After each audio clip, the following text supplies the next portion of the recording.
Welcome to my channel Ratna's healthy and tasty kitchen. আজকে আমি আবার চলে এলাম একটা নতুন রেসিপি নিয়ে। হ্যালো ফ্রেন্ডস, দেখো আজকে আমি করছি বাড়িতে আলুর চপ। তার জন্য দেখো আমি বেসনটা গুলে নিয়েছি। বেসনটার মধ্যে আমি শুকনো জিরে মানে গোটা জিরে আর শুকনো লঙ্কা খালি কড়ায় তেলে গরম করে তারপর পেস্ট করেছি, দিয়ে তার সঙ্গে নুন হলুদ বেসন দিয়ে একসাথে এই জিনিসটাকে মেখেছি। এবার তোমরা চাইলে আমি আজকে আলুরই করছি, আলুর চপ নয়। তোমরা চাইলে আলুর চপটা ওই মশলাটাই অ্যাড করবে আলু সিদ্ধর সঙ্গে মেখে, তার সঙ্গে দুটো আর রসুন দিলে তো খুব ভালো লাগে খেতে।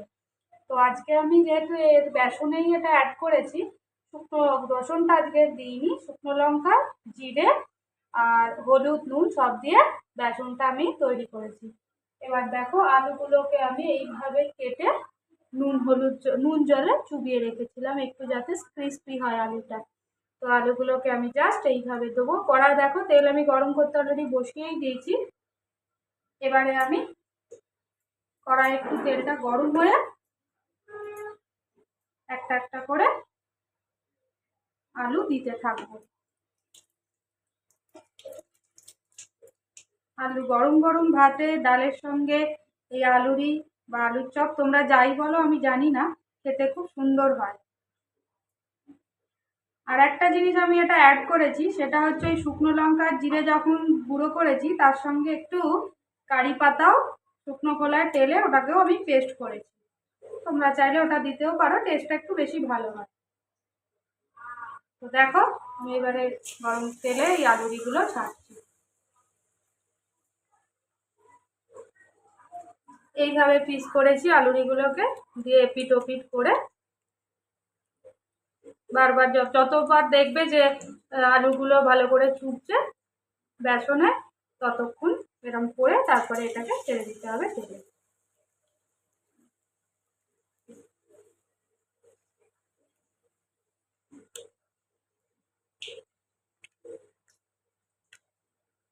কারি পাতা শুকনো লঙ্কা জিরেটা শুকনো কলায় যদি গরম করে একটু গুঁড়ো করো না মিক্সিতে, খুব সুন্দর টেস্ট আছে। আর তার সঙ্গে যদি তুমি আর দু চার কোয়া রসুনও শুকনো কলায় পেস্ট করো, তাহলে তো এই আলুরি বলো চপ বলো তার টেস্টটা খুব সুন্দর আসে।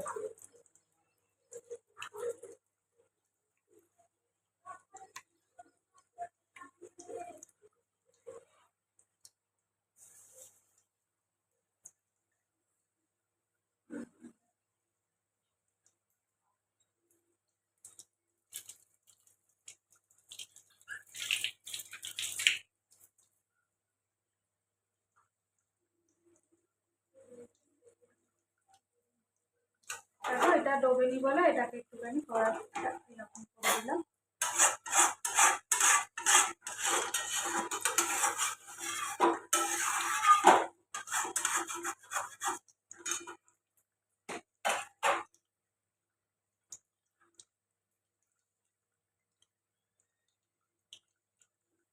দেখো আমার এক পিস মনে হচ্ছে ভাজা হয়ে গেছে, আমি উল্টাচ্ছি। আর তোমাদের একটা জিনিস বলতে ভুলে গেছি, তার সঙ্গে আমি একটুখানি সামান্য খাবার সোডা অ্যাড করেছি, যাতে চপগুলো একটু খেতে একটু ক্রিস্পি হয়। তার জন্য ক্রিস্পি হওয়ার জন্য তোমরা হয় একটু কর্নফ্লাওয়ার নাহলে একটু খাবার সোডা দুটোই ইউজ করতে পারো, তাহলে জিনিসটা একটু কড়কড়ে হয়। দেখো অলরেডি আমার মোটামুটি একটা পিঠ ভাজা হয়ে গেছে, আর দ্বিতীয় পিঠটা ভাজছি।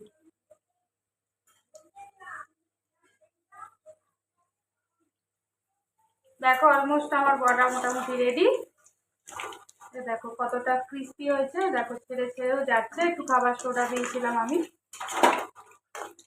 এবার আমি এটাকে তুলে নেবো, দিয়ে তোমাদের আর একটা নতুনত্ব রেসিপি দেখাচ্ছি, সেটা হচ্ছে লঙ্কার বড়া। লঙ্কার বড়াটার জন্য আমি ওই বেসনের মধ্যে একটু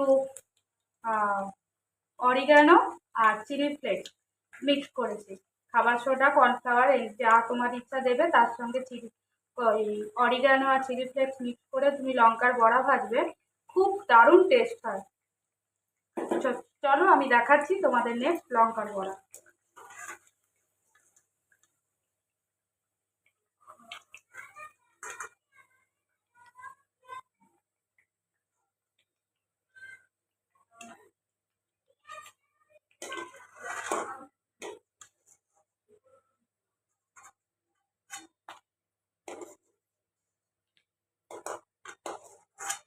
তেলেই আমি এবার লঙ্কার বড়া দেবো।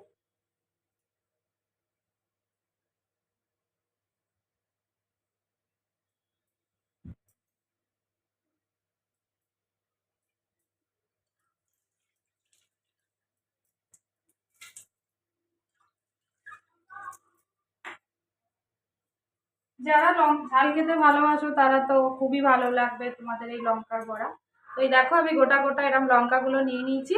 এবার লঙ্কাগুলোকে জাস্ট এরকম ভাবে পুরোটা করে এইখানে ছেড়ে দেবো। লঙ্কা যেহেতু একটুখানি তোমার ছেড়ে যাবে চতুর্দিক থেকে, এবার তখন যদি তুমি চাও যে আমাকে গ্রেভি মানে ব্যাটারটা আর একটু পাতলা বা ঘন করতে হবে, পাতলা হয়ে গেছে, তখন আর একটু বেসন তোমরা অ্যাড করতে পারো। আমার মোটামুটি হয়ে যাচ্ছে এটা, তার জন্য আর দিচ্ছি না।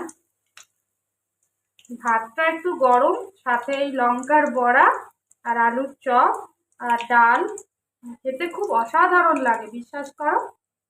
দেখো এইভাবে আমি ছেড়ে দিলাম, দিয়ে ওপর দিয়ে জাস্ট এটাকে একটু বেসন লাগিয়ে দিলাম।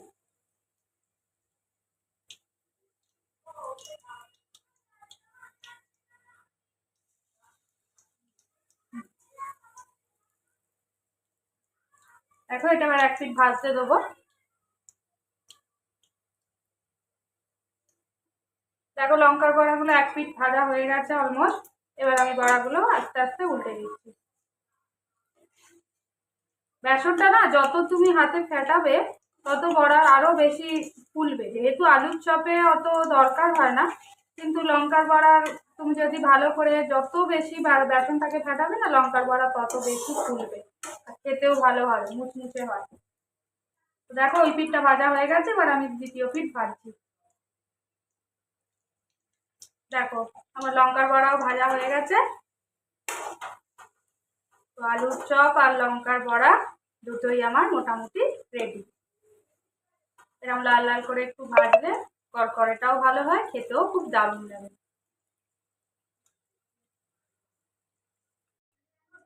এই দেখো আমার তৈরি আলুর চপ বা আলুরি আর লঙ্কার বড়া। তো তোমাদের যদি ভালো লাগে অবশ্যই তোমরা ট্রাই করো আর আমাকে জানিও। টাটা। আমার রেসিপিসগুলো যদি আপনাদের ভালো লেগে থাকে তাহলে অবশ্যই সাবস্ক্রাইব, শেয়ার অ্যান্ড কমেন্ট করবেন।